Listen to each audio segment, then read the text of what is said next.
विद्यार्थी भाइ बहिनीहरू, म फेरि यो हाम्रो स्ट्याटिस्टिक्स एन्ड रिसर्च सोल्युसन क्लासमा अर्को एउटा भिडियो लिएर उपस्थित भएको छु र आजको यो भिडियो बीबीएस 4th इयर का विद्यार्थी भाइ बहिनीहरूको अब परीक्षा पनि नजिक आइरहेको छ र विशेष गरेर बीबीएस 4th इयर त्यसपछि यो चाहिँ रिसर्च बिजनेस रिसर्चमा आधारित क्वेशनहरू हो। यो चाहिँ अब बीबीए, बीबीएम, एमबीएस र यो विभिन्न अरू जहाँ यो बिजनेस रिसर्च पढाइ हुन्छ अथवा रिसर्च मेथोडोलोजी पढाइ हुन्छ उनीहरूका लागि पनि यो अति नै महत्त्वपूर्ण भिडियो परीक्षा पास गर्नका लागि यो भिडियो काम लाग्नेछ भन्ने विश्वास मैले लिएको छु।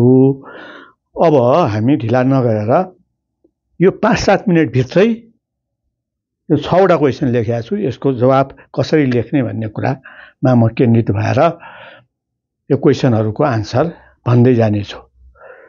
पहिलो क्वेशन छ, व्हाट इज रिसर्च? रिसर्च भनेको के हो भन्ने कुरा आयो।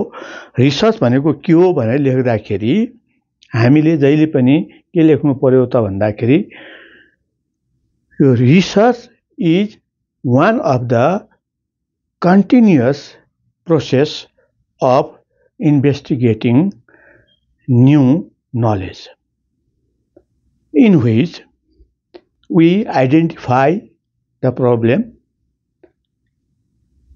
data collection, data analysis, interpretation of the analytical result and conclusion drawing. यति लेख्यो भने 2 नम्बर आउँछ। अब हामी के जाउँ त भन्दा describe any 2 features of research भनेको छ। रिसर्चका कुनै 2टा विशेषताहरू हामीले लेख्नु पर्यो। अब रिसर्च चाहिँ के हुन्छ त भन्दा पर्पसिभ हुन्छ। एउटा विशेषता हामी त्यो भनौँ। पर्पसिभ भन्नासाथ के हो त भन्दाखेरि रिसर्चको अब्जेक्ट हुन्छ। कुनै पनि अब्जेक्टिभ नभएको रिसर्च हुनै सक्दैन। त्यसैले रिसर्चको अब्जेक्टिभ हुन्छ र त्यही अब्जेक्टिभ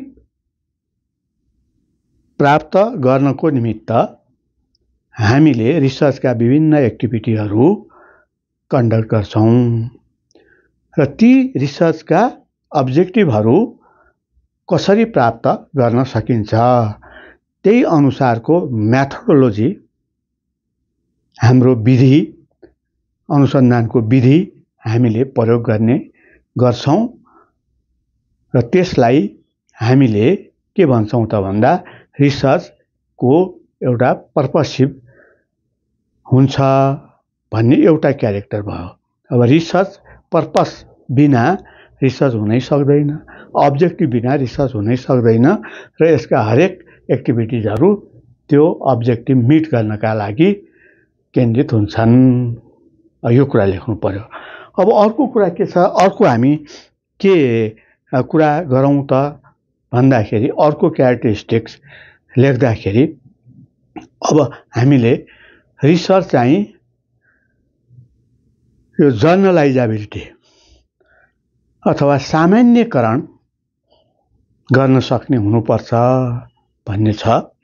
अब सामान्यकरण गर्ने भनेको के हो त भन्दाखेरि हामीले कुनै पनि अनुसन्धान गर्दाखेरि नमुना लिएर अनुसन्धान गर्ने गर्छौं र त्यो नमुना लिएको जुन हाम्रो नमुनाबाट आएको जुन रिजल्ट छ त्यो रिजल्ट हाम्रो विस्तृत क्षेत्रको लागि अथवा पपुलेसनको लागि हामीले चाहिँ एप्लाई गर्न सक्छौं भन्यो भने त्यो रिसर्च हो।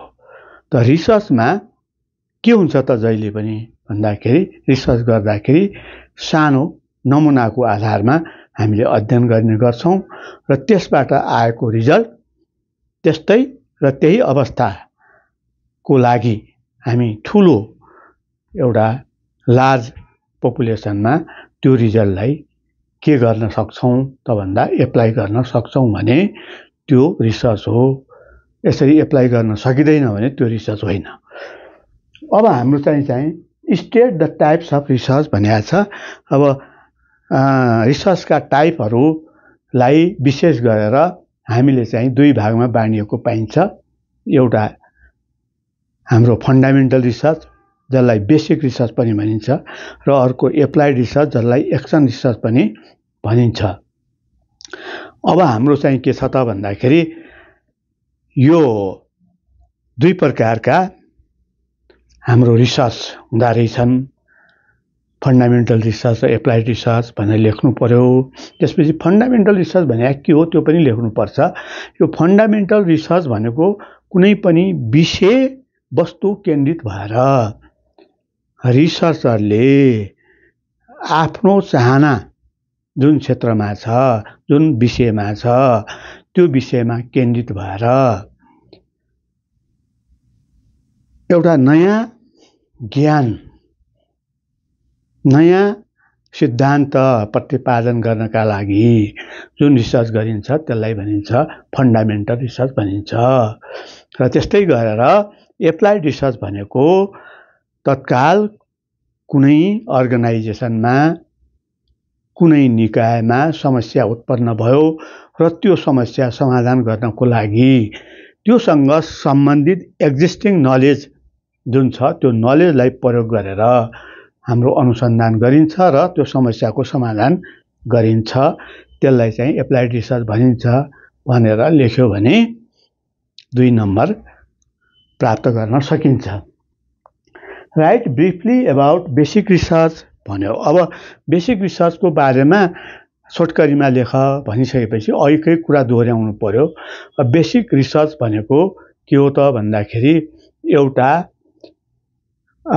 कुनै निश्चित विषयवस्तु जुन अनुसन्धानकर्ताको इच्छा, चाहना तीव्र भएको विषयवस्तुमा अनुसन्धानकर्ताले लामो अनुसन्धान गरेर र त्यसबाट के हो त भन्दाखेरि नयाँ नलेज, नयाँ थ्योरी यदि विकास गरिन्छ भन्यो भने त्यो के हो त भन्दा बेसिक रिसर्च हो अथवा त्यसलाई फन्डामेन्टल रिसर्च पनि भनिन्छ। र यो बेसिक रिसर्च भनेको के हो त भन्दा अरू रिसर्च गर्नका लागि एउटा आधारशिला पनि हो र यसले अरू अनुसन्धान गर्नका लागि सहयोग पुर्याउँछ र एउटा गाइडलाइन्सको काम यसले गर्छ। र यो चाहिँ अनुसन्धान गर्न हाम्रो समय लामो लाग्छ र यसका जति पनि रिजल्टहरू छन् ती रिजल्टहरू के हुन्छन् त भन्दा जर्नलाइज गर्न सकिन्छन् भनेर लेख्यो भने भयो। अब right briefly about action research अथवा एप्लाइड रिसर्च। एप्लाइड रिसर्चको बारेमा लेख भन्यो। अब एप्लाइड रिसर्च भनेको के हो त भन्दाखेरि अब काम गर्ने क्रममा यदि कुनै पनि अर्गनाइजेसनमा, कुनै पनि कम्पनीमा, कुनै पनि म्यानुफ्याक्चर गर्ने कम्पनीमा, कुनै पनि निकायमा समस्या उत्पन्न भयो र त्यो समस्यालाई समाधान गर्नको लागि तत्काल के नलेज उपलब्ध छ त्योसँग सम्बन्धित त्यसलाई समाधान गर्नका लागि कस्ता किसिमका रिसर्चहरू भएका छन् त्यसको आधारमा हामीले चाहिँ त्यो समस्याको समाधान निकाल्छौँ, त्यसको सोलुसन निकाल्छौँ र त्यो सोलुसन निकालेर त्यसबाट डिसिजन मेकिङ लिन्छ, डिसिजन गरिन्छ। अब यस्तो किसिमको अनुसन्धान भनेको एप्लाइड रिसर्च हो, एक्सन रिसर्च हो र यो रिसर्चबाट प्राप्त जुन रिजल्ट छ त्यो रिजल्ट जर्नलाइज गर्न गाह्रो हुन्छ, जर्नलाइज हुँदैन। त्यस्तै अवस्थाको अर्को कुनै उसमा चाहिँ त्यसलाई जर्नलाइज गर्न पनि सकिएला, नत्र यसको प्रकृति चाहिँ फरक हुन्छ, समस्याको प्रकृति। त्यसैले जर्नलले यसको रिजल्टलाई चाहिँ के गरिँदैन त भन्दाखेरि जर्नलाइज गरिँदैन। अब हाम्रो के जाउँ त भन्दा right any two differences of basic and fundamental भन्न त मैले भनिसकेँ। त्यही पनि छोटकरीमा फन्डामेन्टल रिसर्च रिप्रोड्युसेबल हुन्छ अथवा अरू रिसर्च गर्नका लागि सहयोगी हुन्छ, तर हाम्रो एप्लाइड रिसर्च सहयोगी हुँदैन। एउटा फरक लेख्ने, फन्डामेन्टल रिसर्चले थ्योरी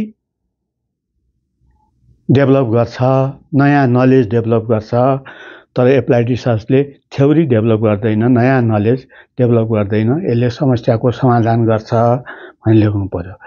अनि दुईटा लेख्यो भने पुग्छ। अब अर्को चाहिँ के हो त भन्दा फन्डामेन्टल रिसर्च गर्न अलि बढी समय आवश्यक पर्छ भन्यो भने एक्सन रिसर्च सम्पन्न गर्न छोटो समयमा हामीले यसलाई सम्पन्न गर्न सक्छौँ।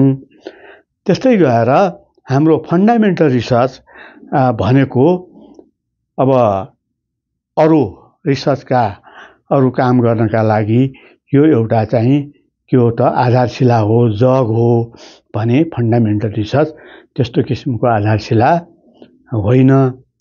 र यसरी हामीले चाहिँ फन्डामेन्टल रिसर्च र एप्लाइड रिसर्चका बिचमा फरक लेख्न सक्छौँ।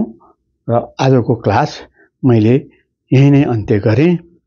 धन्यवाद।